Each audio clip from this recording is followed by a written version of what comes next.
हाय दोस्तों, स्वागत है आपका अपने YouTube चैनल एग्ज़ाम टेक में। बच्चों, जैसे कि कई सारी प्रतियोगी परीक्षाएं आ रही हैं, दिल्ली पुलिस, NTPC, उसमें रीजनिंग का बहुत बड़ा महत्व है। यदि बच्चे रीजनिंग कर लेते हैं तो उनका बहुत सारा पोर्शन हो जाता है। तो बच्चों, आज हम रीजनिंग में आपको टॉपिक पढ़ाएंगे कैलेंडर। और यदि आपने ये वीडियो पूरी देख ली तो मैं गारंटी के साथ आपको कह सकता हूँ कि आपका कैलेंडर का कोई भी क्वेश्चन आपसे नहीं छूटेगा। तो देखो, स्टार्ट करते हैं।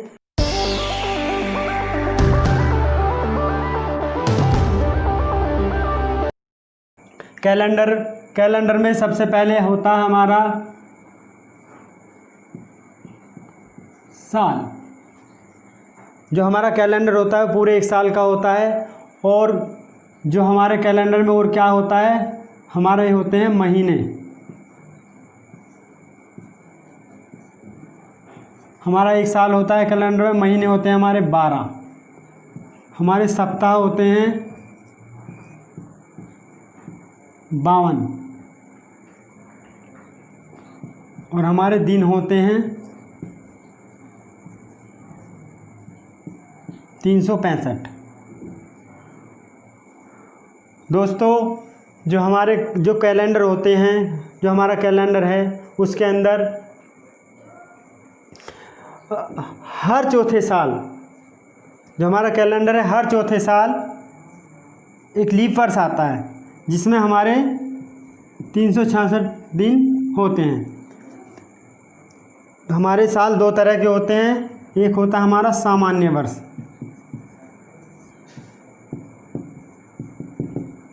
सामान्य वर्ष वो होते हैं जो 4 से विभाजित नहीं होते। वह वर्ष जो 4 से विभाजित नहीं होता वो सामान्य वर्ष होता है। जैसे हमारा 2001 है। 2001 को हम 4 से डिवाइड करेंगे तो ये पूरा 4 5 20 0 1, ये हमारा पूरा डिवाइड नहीं हो रहा है, तो ये हमारा सामान्य वर्ष है। दूसरा आता हमारा लीप वर्ष।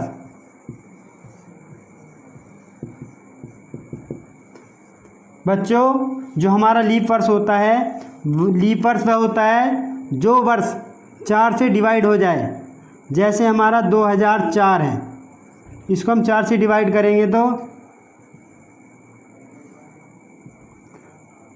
ये हमारा पूरा डिवाइड हो गया है, तो ये हमारा लीप वर्ष है।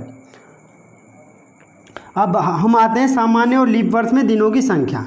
जो हमारे सामान्य वर्ष हैं उनमें दिनों की संख्या होती है 365 और जो हमारा लीप वर्ष है उसमें दिनों की संख्या होती है हमारी 366। अब आप कहेंगे कि सामान्य वर्ष में एक कम और लीप वर्ष में एक ज़्यादा, ये कैसे हो गया? तो इसका भी बताते हैं हम।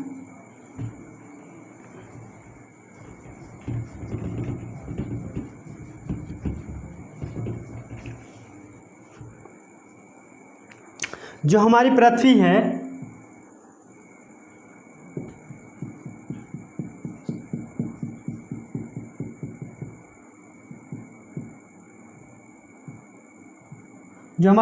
है,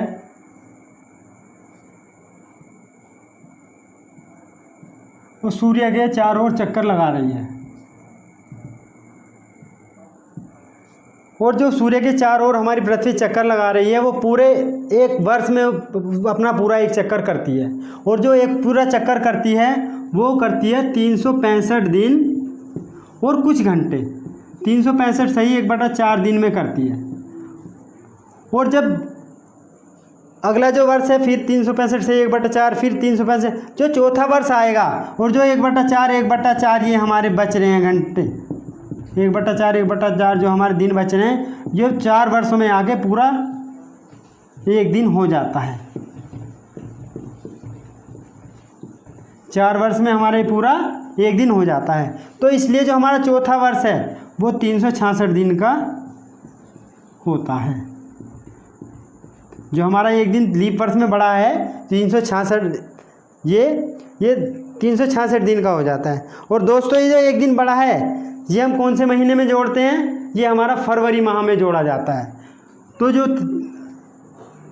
जो हमारी फरवरी है वो लीप वर्ष में 29 दिन की होती है और बाकी जो हमारी फरवरी है सामान्य वर्ष में 28 दिन की होती है। तो बच्चों आपने सुना तो होगा ही, क्या आपने सुना होगा कि भाई अंतर्यामी, आपने अंतर्यामी का नाम सुना होगा। तो आज हम आपको अंतर्यामी ही बना देंगे। देखिए कैसे। अभी हमने देखा था कि जो सामान्य वर्ष है, सामान्य वर्ष में होते हैं हमारे 365 दिन, और जब हम 365 दिन को सप्ताह निकालते हैं तो पूरा 52 सप्ताह तो हो जाते हैं, लेकिन हमारा एक दिन बच जाता है। तो जो वो एक दिन बचा, जो सामान्य वर्ष में हमारा एक दिन बचा, तो वो हो जाता है हमारा अलग दिन या विषम दिन। जो एक दिन बचा था उसको बोलते हैं हम विषम दिन, या इसको ओड डे भी बोल देते हैं, ओड डे या अलग दिन। अब आते हैं हम लीप वर्ष में। ये देखिए, अब आते हैं हम लीप वर्ष में। जो लीप वर्ष में हमारे 366 दिन होते हैं, 366 दिन को जब हम 7 से डिवाइड करेंगे तो इसमें 2 दिन शेष बचेंगे। तो इसमें क्या हो जाएगा बच्चों, 2 दिन हमारे विषम दिन हो जाएंगे। इसमें 2 दिन हमारे विषम दिन हो जाएंगे।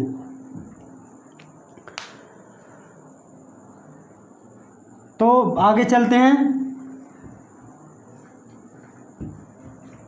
अब देखते हैं हम शताब्दी वर्ष।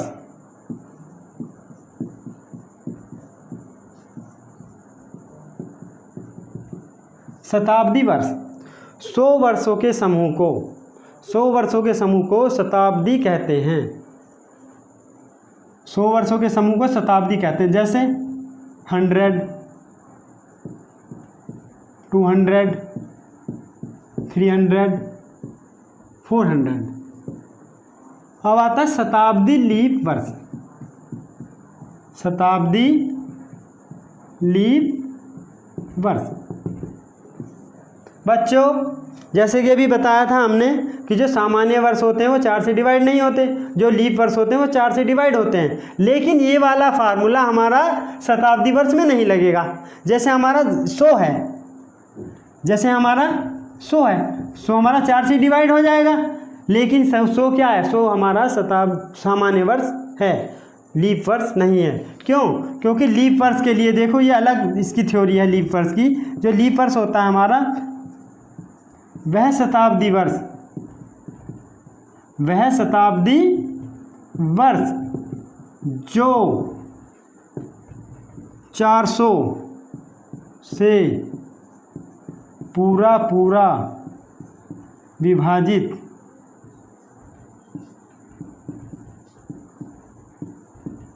हो जाए। शताब्दी लीप वर्ष है हमारा वह शताब्दी वर्ष जो 400 से पूरा विभाजित हो जाए, शताब्दी लीप वर्ष कहलाता है।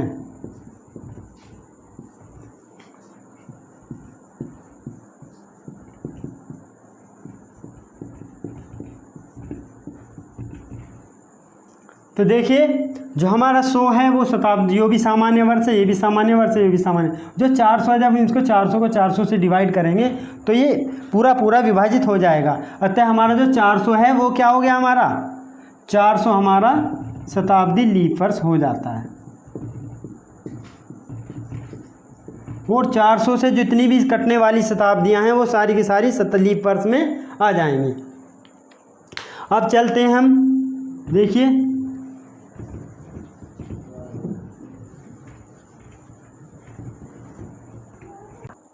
अब हम आपको बताते हैं शताब्दी वर्षों में विषम दिनों की संख्या। देखिए, ये हमारा शताब्दी है, शताब्दी वर्ष में विषम दिनों की संख्या कितनी है। तो सबसे पहले शताब्दी वर्ष में हम देखेंगे कि कितने हमारे सामान्य वर्ष हैं और कितने हमारे लीप वर्ष हैं। तो हमारा जो शताब्दी वर्ष है 100, इसमें हमारे लीप वर्ष होते हैं 24, और जो इसमें हमारे सामान्य वर्ष हैं, सामान्य वर्ष हैं हमारे इसमें 76। अब आप कहोगे कि साहब कि 100 को 4 से डिवाइड करेंगे तो 25 बार डिवाइड हो जाता है, तो इसमें तो लीप वर्ष हमारे 25 होने चाहिए। लेकिन मैंने आपको अभी बताया है कि जो हमारा शताब्दी है, शताब्दी को 400 से डिवाइड करेंगे और वो पूरा पूरा विभाजित हो जाता है तो हमारा लीप वर्ष है। यदि शताब्दी को 400 से डिवाइड करने पर पूरा पूरा विभाजित नहीं हो रहा तो वो हमारा लीप वर्ष नहीं है। तो जो हमारा 100 है ये हमारा सामान्य वर्ष है, ना कि लीप वर्ष। इसलिए 100 वर्षों में लीप वर्षों की संख्या 24 और सामान्य वर्षों की संख्या 36 होती है। और जो 24 लीप वर्ष हैं इनमें विषम दिन कितने हो जाएंगे? विषम दिन हो जाएंगे हमारे, एक लीप वर्ष में विषम दिन होते हैं दो, तो 24 लीप वर्ष में हमारे विषम दिन हो जाएंगे 48।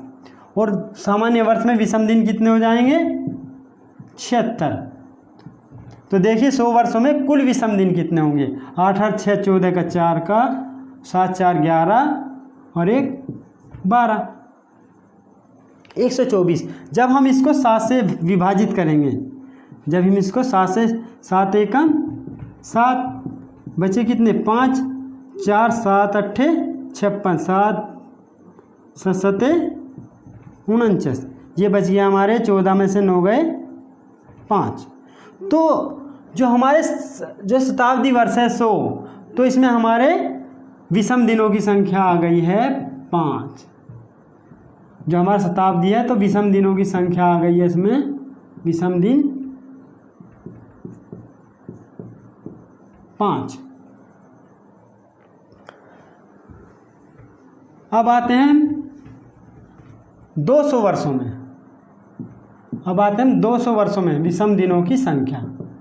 अब 200 वर्षों में विषम दिनों की संख्या कितनी है? जब 100 वर्षों में 5 है तो 200 वर्षों में 10 हो जाएगी। और जब हम 10 को 7 से डिवाइड करेंगे, 7 एकम 7, तो शेष बचेगा हमारा 3। तो इसमें विषम दिनों की संख्या आ जाएगी हमारी 3। अब देखिए 300 वर्षों में विषम दिनों की संख्या कितनी हो जाएगी? 300 वर्षों में 5 या 15 को डिवाइड करेंगे 7 से, 7 दूनी 14, तो 1 हमारा शेष बच जाएगा। तो हमारी 300 वर्षों में विषम दिनों की संख्या आ गई हमारी 1। अब आते हैं हम 400 वर्षों में। 400 वर्षों में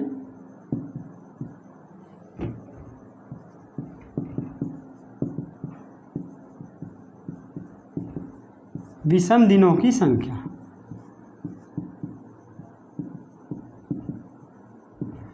400 वर्षों में विषम दिनों की संख्या आ जाएगी हमारी, 400 वर्षों में हमारी विषम दिनों की संख्या होती है 0।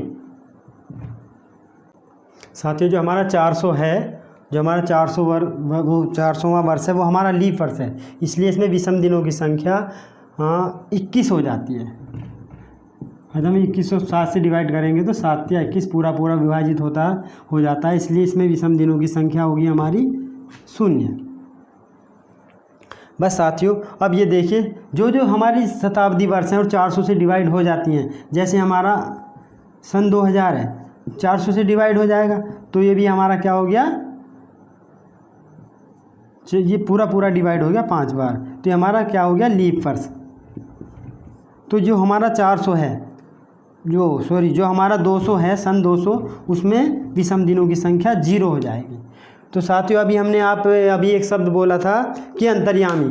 देखिए अब हम आपको अंतर्यामी बनाते हैं, देखिए कैसे।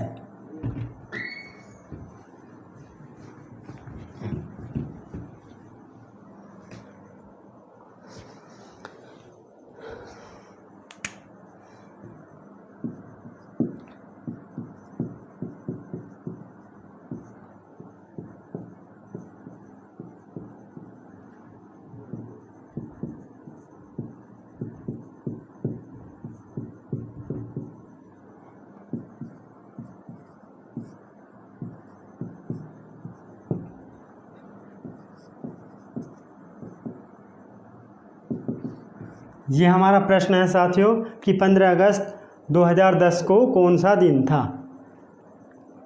अभी देखो हमने आपको बताया था, सबसे पहले हम लेंगे 15/2010, तो 2010 में कितने? 15 अगस्त तक, तो इसलिए हम इसको 2010 पहले हम 2009 का निकालते हैं।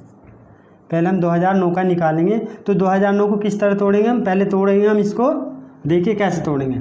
सबसे पहले तोड़ेंगे हम इसको शताब्दी, शताब्दी लीप वर्ष प्लस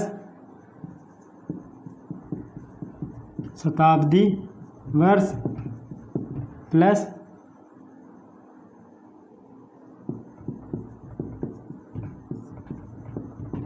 सामान्य वर्ष और प्लस हमारा हो जाएगा लीप वर्ष में विषम दिनों की संख्या। लीप वर्ष में विषम दिनों की संख्या। तो कोई भी क्वेश्चन है वो हम इस तरह करेंगे, यदि हमें कुछ भी दे दिया क्वेश्चन कि 15 अगस्त 2010 या 15 अगस्त 2015, 15 अगस्त 2020 या 26 जनवरी 1950 कौन सा दिन था, तो बिल्कुल हम इसी आधार पे सारे क्वेश्चन करेंगे। तो सबसे पहले हम शताब्दी लीप वर्ष लिखेंगे। तो देखिए यहाँ पे शताब्दी कितनी है हमारी, यहाँ पे 2009 था, 2009 लेके चलेंगे ना, तो इसमें शताब्दी हमारी है 2000 प्लस जो हमारा इसमें शताब्दी लीप वर्ष 2000 और जो हमारा शताब्दी वर्ष है इसमें शताब्दी वर्ष है ही नहीं, और जो हमारा बाकी बचे 9 वर्ष।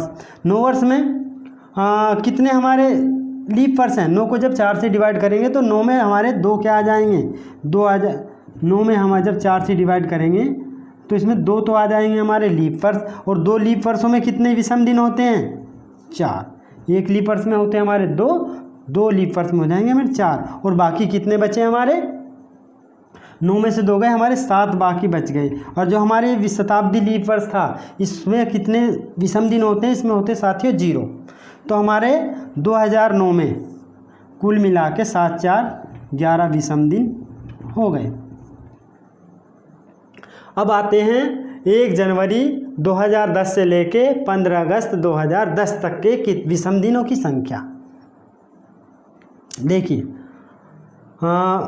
जो आपको जनवरी फरवरी के महीने को तो पता ही होगा कि यहाँ से गिनना शुरू करें। जो हमारे उभार वाले आते हैं वो हमारे 31 दिन के होते हैं महीने, और जो हमारे गड्ढे वाले सिर्फ फरवरी हमारी 28 की होगी या 29 की होगी, और बाकी हमारे 30 दिन की होती है, 30 दिन के होते हैं महीने। तो देखो जनवरी फरवरी मार्च अप्रैल मई जून जुलाई, फिर शुरू कर देंगे यहाँ से ही अगस्त सितंबर अक्टूबर नवंबर दिसंबर दिसंबर। तो जो हमारे उभार वाले हैं, जो गांठ वाले महीने हैं, ये 31 दिन के होते हैं, और जो हमारे गड्ढे वाले हैं सिर्फ फरवरी को छोड़कर वो बाकी 30 दिन के होते हैं। तो अब हम देखते हैं 15 अगस्त। तो 15 दिन तो हमारे यही हो गए 15 अगस्त के, प्लस हमारे जनवरी से लेकर के और जुलाई तक, ये हमारे 4 महीने 31 के हो गए। तो 31 के 4 महीने 31 चौका हो गया हमारे 124, और हमारे 2 महीने हो गए हमारे 30 दिनों के, और तो 60 दिन हमारे ये हो गए, और हमारा 1 महीना हो गया 28 दिन का। 28 दिन का इसलिए हुआ साथियों क्योंकि जो हमारा 2010 है, 2010 हमारा लीप वर्ष नहीं है, इसलिए हमारा सामान्य वर्ष है। इसलिए ये सामान्य वर्ष में जो हमारी फरवरी होती है वो 28 दिन की होती हैं। और साथियों जो 2009 के जो आए थे निकल के हमारे 11 विषम दिन हमारे ये आए थे, तो इन सबको हम जोड़ लेते हैं। 8 1 9 9 और 4 13 13 और 5 18 का 8 का 2 3 3 6 9 10 11 11 1 12 और 1 13 1 और 1 2, हमारे 238 विषम दिनों की संख्या हो गई। तो साथियों 238 हमारी विषम दिनों की संख्या हो गई है। अब हम इसको 7 से डिवाइड कर लेंगे। जो हमारा 238 है इसको हम 7 से भाग कर लेंगे। तो हमने 7 से जब इसको डिवाइड किया, 7 तिया 21 बचा 2 7 चौक 28, तो हमारा शेषफल बच गया 0। और जो हमारा शेषफल 0 बच गया, ये हमारा शेषफल 0 किसको दर्शाता है, ये दर्शाता है हमारा रविवार को। तो हमारा 15 अगस्त सन 2010 को कौन सा दिन आया हमारा, रविवार। और एक बात और बता दूं मैं भी आपको, जो मुझसे छूट गई थी, आप एक बार ध्यान से देख लें।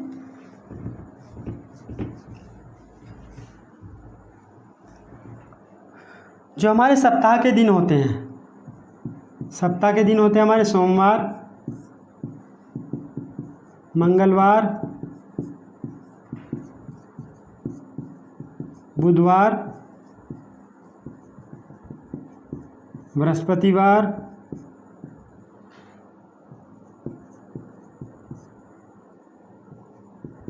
शुक्रवार, शनिवार और रविवार। दोस्तों, जो हमारा सोमवार है इसका कोड 1 लिया गया, 1 2 3 4 5 6 और 6 के बाद हमारा जो रविवार है, क्योंकि वो पूरा पूरा डिवाइड हो जाता है, इसलिए रविवार को का कोड 0 लिया गया है कि जब कोई जब विसर्जन दिन होते हैं हमारे, वो पूरे पूरे विभाजित हो जाते हैं, तो वो हमारा यदि 0 आ जाता है तो हमारा वो रविवार होता है। अब हम दूसरे क्वेश्चन करते हैं। साथियों, हमारा अगला क्वेश्चन है 26 जनवरी 1950 को कौन सा दिन था। बिल्कुल जैसे जो मैंने अभी आपको बताया था, सबसे पहले हम लिखेंगे शताब्दी, शताब्दी लीप वर्ष, फिर लिखेंगे हम लिखेंगे फिर शताब्दी वर्ष, फिर लिखेंगे हम सामान्य वर्ष और फिर लिखेंगे हम लीप वर्ष में विषम दिनों की संख्या।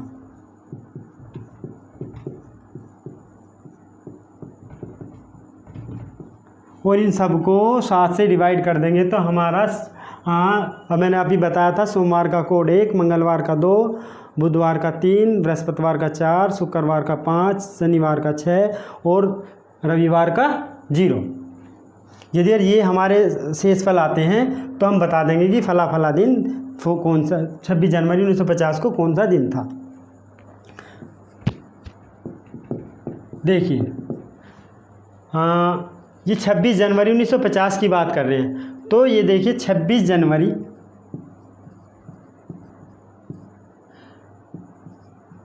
1950, तो हम 26 जनवरी 1950 से पहले क्या आ गया, 26 जनवरी 1949, वो 1949 की बात करते हैं, 1949 की बात करेंगे। तो 1949 में सबसे पहले देखते हैं शताब्दी लीपर्स कितने होंगे। देखिए 1900 हमारी शताब्दी है। जब 1900 में 1900 हमारी शताब्दी लीप वर्ष नहीं है, तो शताब्दी लीप वर्ष होगा हमारा 1600, क्योंकि 1600 ही 400 से डिवाइड होगा। तो इसमें सबसे पहले लिखेंगे हम 1600 प्लस 1600 के बाद जो शताब्दी बची और कितनी बची 300 प्लस और कितना बचा 49। बस अब आपका क्वेश्चन देखिए हो गया है। देखिए कैसे, जो 49 है हमारा, 49 में कितने, अब हमें देखना 49 में कितने सामान्य वर्ष हैं और कितने लीप वर्ष हैं। लीप वर्ष निकालने के लिए हम 4 से डिवाइड करते हैं, 4 एकम 4, 4 दूनी 8, तो इसमें 12 लीप वर्ष आ गए हमारे। 49 में कितने आ गए 12 लीप वर्ष आ गए। तो 12 लीप वर्ष में कितने विषम दिन होते हैं, 12 दूनी 24 प्लस जो हमारे लीप वर्ष 12 आ गए थे 49 में से घटा लो, तो 7 4 में 37, तो जो हमारे 37 आ गए हमारे सामान्य वर्ष आ गए। ये देखो 1600 जो हमारे है, 1600 में विषम दिनों की संख्या 0, क्योंकि ये शताब्दी लीप वर्ष है, शताब्दी लीप वर्ष में विषम दिनों की संख्या 0। हमारा 300 था, 300 में विषम दिनों की संख्या कितनी आई थी, 300 में विषम दिनों की संख्या आई थी हमारी 1। और ये देखो ये 24 है हमारी, ये 24 कहाँ से आई है, ये हमारी 24 आई है जो हमारे लीप वर्ष आए हैं। इसमें 12 के लीप वर्ष में होता हमारा 2 विषम दिन और 12 लीप वर्ष में हो गया हमारे 24। और जो हमारे 49 में से 12 घट के 37 हमारे जो सामान्य वर्ष आए थे ये हैं। सामान्य वर्ष में एक ही विषम दिन होता है। और अब जो हमारी 26 जनवरी 1950 वाली बात है, 26 जनवरी जो 26 दिन हमारे 1950 के हो गए, इन 26 हमने ये भी जोड़ लिए इसमें। तो अब हम इसका सबको टोटल कर लेंगे और देखेंगे टोटल करके कितना आ रहा, बराबर 6 7 6 13 13 1 14 14 और 4 18 3 2 5 4 2 7 और 1 88 6 7 13 13 और 14, 14 4 18, 8 2 3 5 और 2 7 और 7 और 1 8। हमारे 88 विषम दिन हो गए हैं। हमारे विषम दिनों की संख्या 88। अब हम 88 को किससे डिवाइड करेंगे? 88 को 7 से डिवाइड करेंगे अब, और 7 से जो डिवाइड होके बचेगा अब हमारा दिन निकल जाएगा। देखो 7 एकम 7, 1 8, 7 एकम 7, 7 दूनी 14, बचे कितने? 4। अब हमारा शेष आ गया हमारा 4। हमारा शेष कितना आ गया? 4। अब देखिए सोमवार का कोड क्या था हमारा? 1, मंगलवार का 2, सोमवार का 1, मंगल का 2, बुध का 3, बृहस्पति का 4। तो हमारा 26 जनवरी 1950 को कौन सा दिन आ गया है? अब हम देखो हमारा निकल के आ गया है 26 जनवरी 1950 को शेष कितना बचा था? 4। सोमवार, मंगल, बुध, बृहस्पति।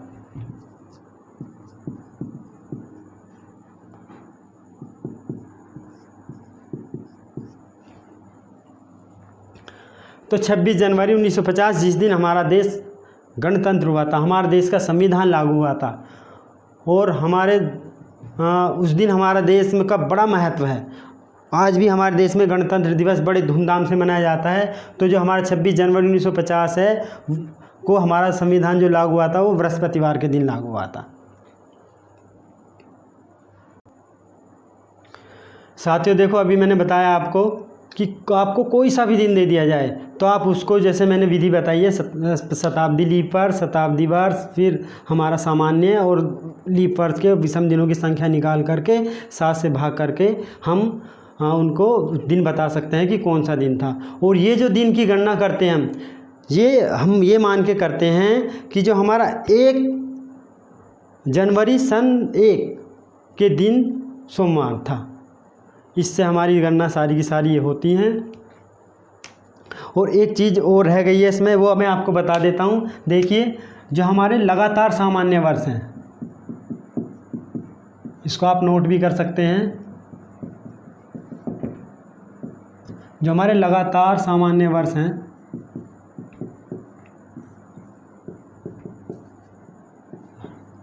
लगातार सामान्य वर्षों में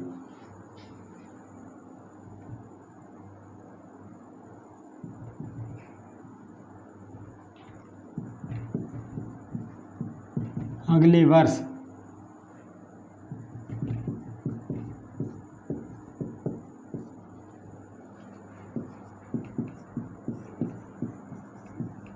लगातार सामान्य वर्षों में अगले वर्ष एक दिन बढ़ जाता है। कैसे? देखिए जैसे मान लेते हैं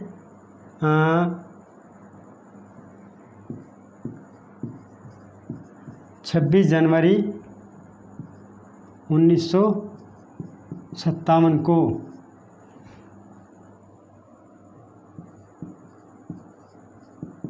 रविवार था। तो 26 जनवरी 1958 को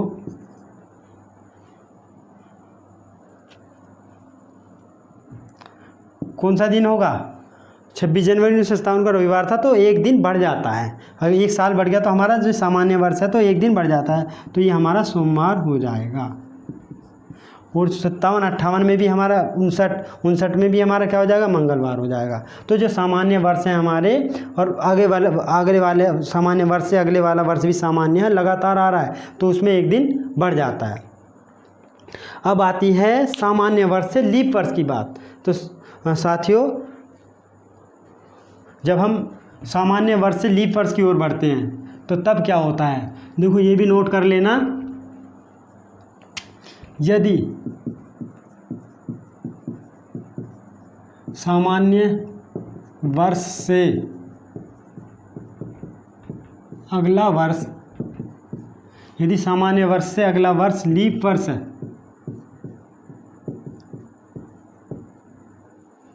तो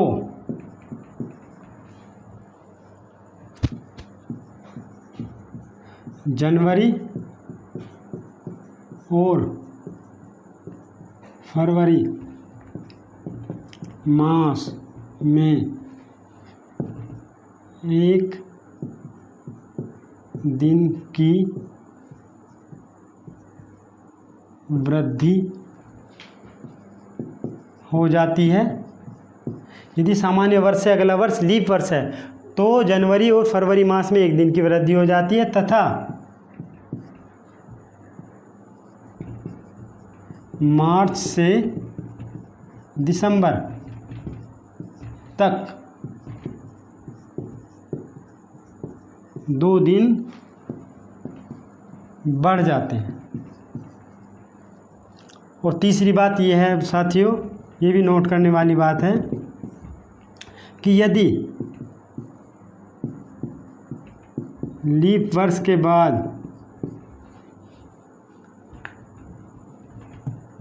बाद सामान्य वर्ष आए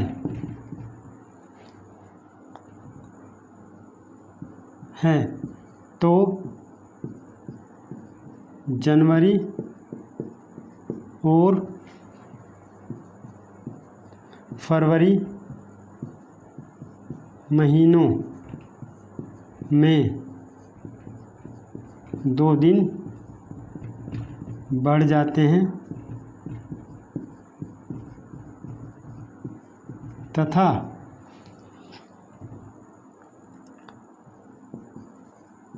मार्च से दिसंबर तक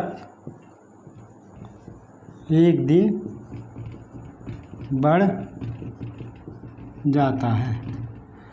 तो देखो ये बड़ी हर एक एग्ज़ाम में इस तरह का सवाल पूछा जाता है कि 2003 में फला तारीख को ये दिन था, 2005 में ये उसी तारीख को कौन सा दिन होगा। अभी हम इसके आपको क्वेश्चन भी कराएंगे। बच्चों ये वीडियो काफ़ी बड़ी हो गई थी तो बस आज ये वीडियो हम यहीं पर समाप्त कर रहे हैं। इसका दूसरा पार्ट हम कल या परसों अपलोड कर देंगे। हमारी वीडियो देखने के लिए बहुत बहुत धन्यवाद। यदि आपको वीडियो पसंद आए तो इसको शेयर कीजिए और हमारे चैनल को सब्सक्राइब कीजिए। Thank you.